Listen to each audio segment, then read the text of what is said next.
अध्यक्ष महोदय, सत्ताधारी पक्षाच्या 293च्या प्रस्तावावर मी बोलायला उभा आहे।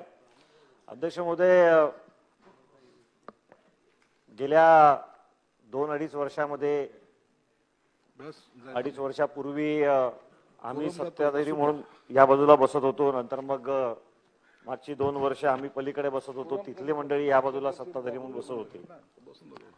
आणि या दरम्यान काय फरक पडला अध्यक्ष महोदय याचा मी विचार करतो। मुंबईच्या विषयांवरचा प्रस्तावावर बोलत असताना माननीय तत्कालीन मुख्यमंत्री देवेंद्र फडणवीस साहेब असतील आणि त्यांच्या काळामध्ये ज्या काही निर्णय झाले, धोरणात्मक निर्णय झाले, त्याची अंमलबजावणी ही मागच्या काळामध्ये होणं आवश्यक होतं, परंतु ती अंमलबजावणी होताना आपल्याला दिसली नाही।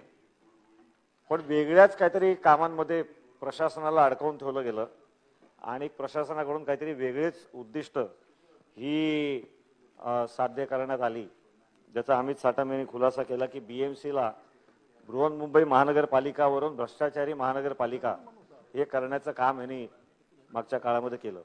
अध्यक्ष महोदय, काही उदाहरणं सांगू शकतो। मुंबईच्या झोपडपट्टीवासियांसाठी अत्यंत ऐतिहासिक निर्णय झाला की 2000 ते 2011 या दरम्यान जे कोणी झोपडीधारक आहेत ते अपात्र राहतील, परंतु त्यांना काही शुल्क भरल्यानंतर त्यांना पर्यायी घर मिळेल। हा अत्यंत ऐतिहासिक, कारण ह्याचमुळे अनेक प्रकल्प अडकून राहायचे, मग ते SRA स्कीमचे असोत किंवा वेगवेगळ्या प्रकल्पामधले बाधित लोक आणि त्यांची घरं तुम्हाला निष्कासित करता येत नाहीत आणि त्यातून हे होत। मागच्या 2-2.5 वर्षामध्ये वास्तविक पाहता ॲनेक्सर 2 मध्ये एक कॉलम फक्त वाढवण्याची गरज होती की हा अपात्र आहे, परंतु हा 2011च्या आधीच आहे, त्यामुळे याला घर मिळेल, आणि 2011च्या नंतरचे अपात्र असतील। 2017च्या पुढे या संदर्भामध्ये निर्णय झाला आणि मात्र आपल्याला तो प्रत्यक्षात कागदावर हा निर्णय उतरवता आला नाही, त्याची अंमलबजावणी झाली नाही।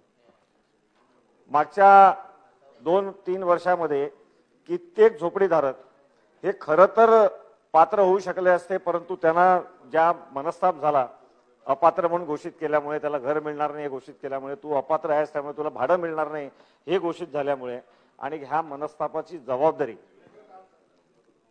मागची सत्ताधारी आणि आताच्या या ठिकाणी बसलेले घेतील का, हा प्रश्न आहे।